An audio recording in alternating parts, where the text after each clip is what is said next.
Sanibonani sizwe sakithi eSouth Africa. Bafowethu fela emntwini lo angiqale ngibonga bafowethu ilakho uMancenza siyabonga ukuthi usikhandele lakho. Phinde ngijombe ngibonga usisijesinsa sisi dadewethu ayobonga emazulwini emtaka mama. Bese ngibonga insizwa phakela umthakathi ngizwe Nkosi yesizwe umfazi ogcwele Zoso bafowethu isibindi eningiphe sona singaphezulu kokubonga bafowethu. Bese ngibongela izingane esihamba nazo ukuzoyilekelela zifuna imisebenzi izibindi eziba nazo ngisho ilambile ziyaqhubeka ihlala. Namhlanje ke bafowethu kolwesithathu lomhla ka17 sitholele abantu abawu63 umsebenzi la Springfield Park. Bazongena nabo kuma comment babonge. Kusukela ngomsomluko ophelile kuze kuzobe namhlanje sesitholele abantu abawu719 umsebenzi shuthi isonto elilodwa elesibili lelesiqalayo. Ngiyathembisa ukuthi uyothi phela lenyanga kuphela uJuly cishe bonke abantu abahamba le program esihambayo bazobe sebesebenza bonke. Ngiphinde ngibacele bafowethu inhliziyo zenu zivuma ukuthi nibongelane ninodwa. Omunye mangabe setholile ophambili wena osasemumva mbongelo setholile ungathi kathi thina sivukela umahala yini. Cabangela thina esike sivuka singezile ukuzofuna umsebenzi sizofunela nini imisebenzi ngoba imisebenzi khona imisebenzi la ethathwa abantu bokufika kube khona imisebenzi ekumele ngabe kuqasha abantu angaqasha khona abantu ebese kufaka abantu bokufika benziwe imbongolo lezi thina ngesivume ke nina nibe zimbongolo. Ngiphinde ngigcizelele kubafowethu kodadewethu nabafowethu abakwazi ukuthunga nakubafowethu abano code 14 nakubafowethu abanama security companies. Siyacela abafowethu nibe khona nani kule program cishe wonke umuntu umsebenzi uzothola. Njengamanje seSpringfield Park masuka khona siya ePhaloki, masuka ePhaloki siyogudla ngamabhida sesiyovala eThekwini, masuka eThekwini siya ko Clearwood siya ko Westmead. Cishe so uhamba yonke iKZN nangakini wena singakafiki siyeza usilinde usibekezelele kodwa wena imisebenzi lengakini ethathwa abantu bokufika kuzobe yenu yonke into eseSouth Africa eyabantu baseSouth Africa lilonke ke bafowethu ningakhohlwa sithi abahambe ukhona othena abangenamaphepha abahambe. So kwamanje mina ngisathi abahambe kunabantu abangibuza ukuthi mhla ka30 kwenzakalani leyo mbuzo yonke bafowethu iphekiseni kundabandaba uphakela umthakathi la kule group enibonayo phambili kumakhanda eMarch umuntu nemuntu nento yakhe ayenzayo. So mina okwami ukuba semumva ngizwe ikhanda elingiphethe ukuthi abafowethu bathini phambili. Umuntu okhuluma ngomhla ka30 ongeyena uphakela umthakathi ongeyena ongizwe ongeyena usisijesinsi lo muntu unamanga. Abantu abanolwazi ngomhla ka30 sengiphendula laba ngibuzayo ilawo makhanda la kuphela abafowethu eMarch ngale kwaloko abafowethu ngehlela ngezantsi. Ngiphinde ngibonge ngize ngibongele eSouth Africa bafowethu lento leqaliwe ningabisayiyeka ngisho ngingafika bani emva komhla ka30 emva komhla kabani ningabisayiyeka iyiyo le ayikho futhi edlula le as long ningezulwa ningezuphahlaza ningezulutha yonke lento lesiyenza iyiyona. Siyabonga kakhulu bafowethu shemba kabe nathi. Asaqalile ke ayavuleka amathuba omsebenzi nawa ama-crumbs bekuthiwa niyawalwela. Inkampani ebizwa ngeZulz ekwe delivery efana no-Checker 6060 no-Lokhuzana o-Yasir no-Pick n Pay ASAP bayilokhuzana esitolo segrosa esi-online kuphela banabantu ababadilivelayo izinto. So bathi ilokhuzana njengawo wonke ama-delivery things uhola ngecommission ukuthi wenzile ama-trip amangaki uhola ngaleyo rate yakhona ukuthi ama-trip akho mangaki but bathi most people make about 7k mangabe benzile ama-trip amaningi beyikhandlile ngokwenza ama-trip wabo. Kuba khona abantu abaqashisayo ngeyimoto nabaqashisayo ngeyithuthuthu neyithuthuthu kunama-tiers are different. So khona eseyilokhuzana ese-electric kube khona lezi zinormal ese-electric is more expensive which goes for like 1.5 a week and then lezi ezinye ke zingaphansi and then ulokhuzana ubhuti wami wasemzini okuyena umuntu ongitshelile ngale post uthi bakhala ngokuthi badinga abantu abaningi since baningi sebe decide ukuthi bazoqasha abantu base South Africa kuphela so ikhala ziningi we must just spread the word yokuthi imisebenzi ikhona okwamanje laphayana eZulzi. So I just decided to do a video bengiyenzile ebine poster yakhona but TikTok wayisusa. So manje sengiqala phansi I want to see ukuthi inkinga yiposter noma inkinga izinto engizishoyo ngomlomo. Ngizo attach a link ku description ye video ni lokhuze iyona ekufanele ni apply ngayo. And then ke nizolandela ke process mangabe sebenichazela ukuthi kufanele nilandelise kanjani izinto zenu. Kumele ube ne license valid for isithuthuthu noma for imoto. Ube ne smartphone and yeah i-training yonke ke konke okunye usuyokufunda phambili ukufunda ngesystem yakhona nazo zonke lezo zinto lezo. But I just wanted to say ukuthi guys is abantu who are at a place of privilege really don't understand ukuthi 7,000 rand a week would go a very long way for omunye umuntu ongenamsebenzi umuntu o desperate 7,000 rand into enkulu kabi yebo kusazodathwa imali yesithuthuthu oyemoto mangabe ukuthi you don't have your own mangabe ukuthi kini kuneimoto ezihleli and they are willing ukuthi bakunike imoto nayi license. It's even better because it means ukuthi kulo 7,000 rand you only have to worry about the data no petrol. So it's an opportunity for abantu abaningi and it's just sikhuluma ngerate yesonto elilodwa. So uyahlanganisa usukhiphile wonke ama expenses akho asithi ama expenses akho u3,000 rand every week upetrol nelokhuzana nedata nemoto. Uma kulo 3,000 rand usala no 4,000 rand mangabe uzikhandlile wenza 7,000 rands kulo 4,000 rand you times it by 4 that's like 16,000 rands a month. That's a lot of money. That's a lot of money for abantu abaningi. So ungavumeli abantu baconvince ukuthi yimvuthu into ongakwazi ukuthi uyiphilise ngayo ukwazi ukuthi uwondle umndeni wakho ukwazi ukuthi nawe maybe take yourself through isikole or izinto ekanjalo ungavumeli ukuthi umuntu akutshele ukuthi yimvuthu leyo nto leyo.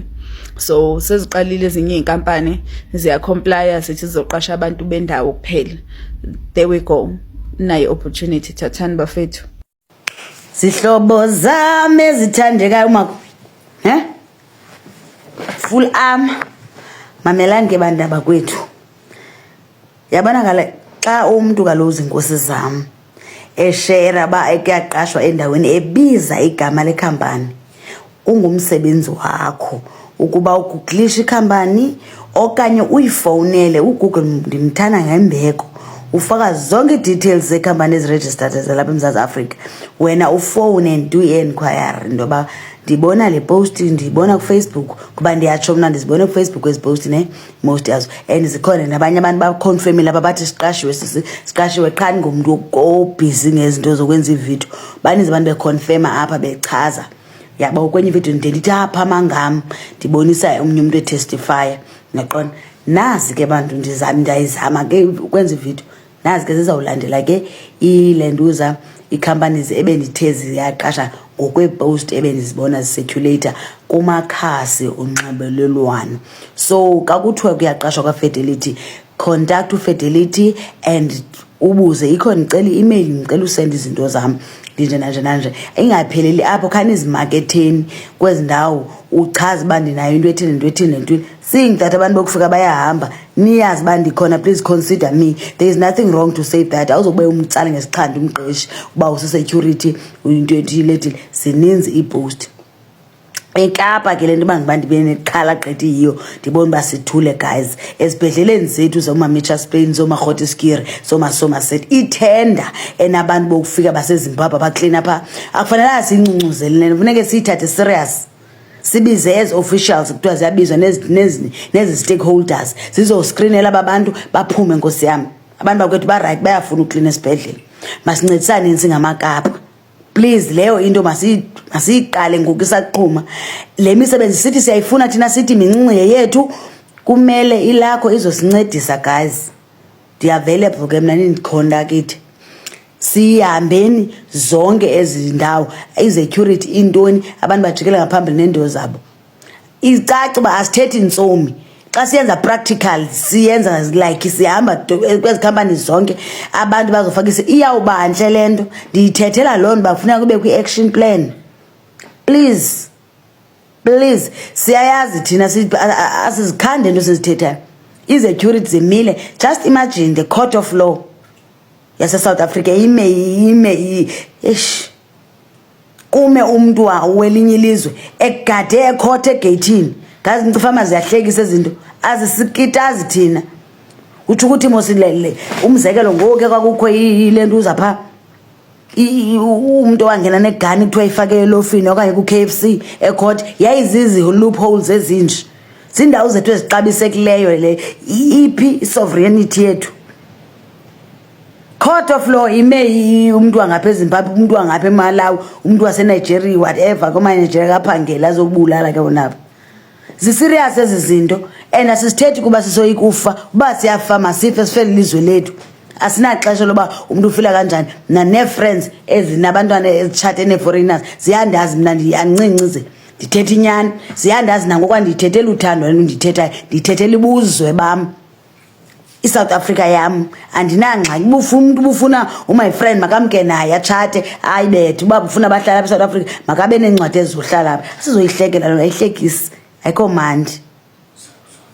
Kuko abamaneke besithi hayi usindisiwe ntontoni so inside andithethe akho angikhambi makubethwe umuntu apha ukuze siyibone lento ibi serious. We need basistand apha sithandazeni singabantu abathandazayo so that nje urhulumente eqhuqinyayo nje ufuna sibe nembali kuthethwe Marikana Maskari apha nobani amasingayi kwezo zinto ufuna igazi ehleli njalo into zakhe zokuqiniswa ngegazi. Let's pray and stand and do this thing peacefully bangalicholi tu igazi labantu akethu ngoba brothers zethu ewe ezikhethe ukusijikela sasivisa kabuhlungu safuna uba cheap labor replace thina singahambi nathi xa sifike nisithi sithi minimum wage ni 7,000 anikwazi ubiza 2 rand izi backstabbers backstable mos. Ewe ngaza kwethu njani ngiyathemba laphila bafethu nami ngiyaphila bafethu. Engizotshela khona namhlanje kube yamangaza futhi indaba ezimnandi bafethu. Inqwaba yabantu bafethu abebengasebenzi bebhizi bahamba ama-marches bafethu sebekwazile ukuthi inqwaba yalabo bantu ithola imisebenzi bafethu. So khumbula ukuthi bafethu ey'nsukwini ey'dlule noma asontweni adlule upresident we-EFF ngekathi kuhamba abantu baseGhana wabuza kwenye conference ayenayo wabuza wathi sithi abantu base-South Africa bethi imisebenzi ithathwa abantu bangaphandle ngoba sekuhamba abantu baseGhana bawu-300 imngaki imisebenzi esivelile for ama-South Africans. Sathola ukuthi bafethu imisebenzi evelile is more than 1,000 nabantu asebeqashekile bala eSouth Africa badlulile kwi-1,000 njengamanje assume badlulile la ku-2,000 abantu asebeqashiwe with the help of i-March bafethu. So khumbula ukuthi bafethu sibona ama-video la enkundleni zokuxhumana esabalala lapho khona abaholi bama-marches bafethu behamba nabantu uthola ukuthi inkampani ifuna abantu behamba nabantu nabantu abalapho kwi-march kulawo ma-companies. So bese kuyamenyezela ukuthi code 14 akabuyele ngalawo nalokho akabuyele ngalana bafethu abantu beqashwa on spot bafethu.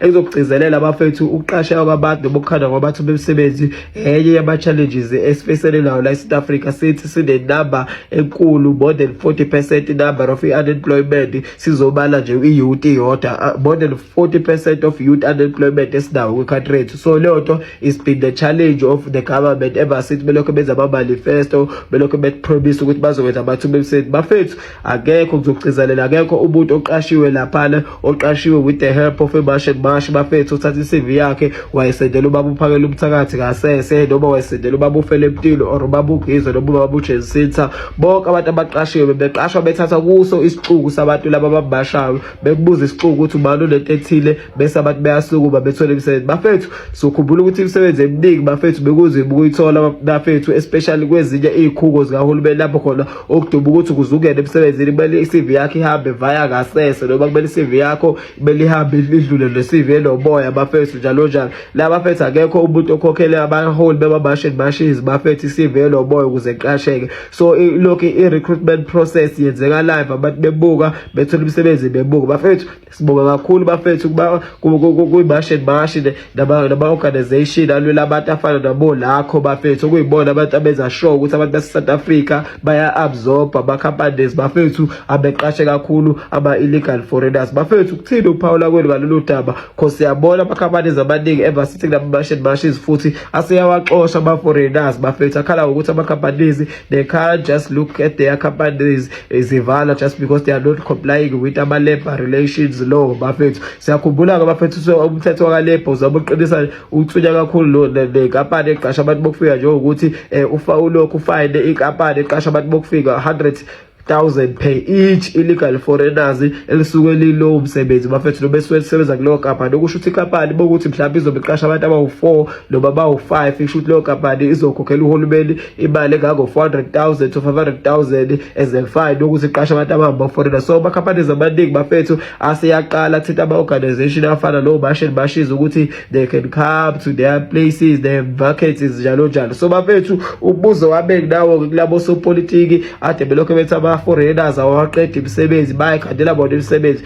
Wonke lama-business noma wonke lama-companies ala eSouth Africa asevulekile like from ama-business okuba abaphathi bama-salon njalo njalo ase-all ama-South Africa njengamanje nama-jobs akhona okusebenza ey'ndaweni ey'ningi angadingi ukuthi uze ube skilled kakhulu noma kawona ama-skill skills asevulekile and sesibona ama-martian marshes efaka abantu base-South Africa kuwona. Ngicela ubuze yonke lowo msebenzi bafethu iyini sithi abahulumeni bathi ayikho imisebenzi ethathwa ama-foreigners. And also ngizobuza lo mbuzo kubuzo balema labantu abangaphezu kwa-2,000 abasizwe i-martian marsh baqasheka. Ngicela ubuzo ukuthi labo bantu labo bayithole ngephi imisebenzi sithi yena upresident uSilo Julius Silo CIC wathi ayikho imisebenzi ethathwa abantu bokufika. So bafethu ake nikhommente ngalolu daba oselezwa i-martian marsh oqasha abantu abangaphezu kwa-2,000 ibaqasha through ama-marsh abawenzayo. Ngicela nikhommente ukuthi bafethu ngokubona kwenu yini imisebenzi ekhona la eSouth Africa noma imisebenzi ayikho imisebenzi ekhona la eSouth Africa but akusebenza abantu base-South Africa. Ngeke comment ngizobona kunina bafethu kuma-comment section. Danko. Hello good people, welcome back to this channel. If you are new here, please make sure you do the right thing. You press that subscribe button and you hit the notification bell. Good people, sekuqalile ke kuba namathuba omsebenzi, so please bantu baseMzansi applyani ngobuningi benu and mase niqashiwe nizimisele emsebenzini, nisebenze nje ngokuzikhandla. And then siyabona lapha kuma comment abantu bayavela ukuthi hey siyabonga ku Martian March nami ngibiziwe ku interview for the first time solo ngaphuma evarsity ngagrade angaze ngathola interview yalo msebenzi ebengufundele. Abanye bayasho ukuthi yo ngina 5 years ngingasebenzi ngithole ipost ya permanent. Abanye bayasho ukuthi yo indoda yami ina 3 years ingasebenzi ibiziwe ku interview. Like baningi nje abantu abakhulumayo good people ukuthi siyayibonga i-Martian March amathuba omsebenzi ayavela. And siyazi ukuthi angeke kuze kuvele nje kusebenze wonke umuntu same time. Kuzokwenzeka kancane ama-South Africans azogcina asebenza. And sayibonga kakhulu lakho yiyo futhi elwa kakhulu ukuthi abantu bala eSouth Africa baqashwe bathole imisebenzi. Ihambela kakhulu nje indawo ama-industrials laba baqasha khona abantu bokufika bahambe nabantu bafaka ama-CV abantu. Siyabonga nje kakhulu. iSouth Africa izogcina i-right. iSouth Africa izogcina ilento thina esifunayo as ama-South Africans. Bantu baseMzansi ningaphela umoya, kancane sizofika empumelelweni. Good people, please comment your thoughts below. Tell us what do you think. Don't forget to like, share and subscribe. Kulungile, bye. See you on the next one.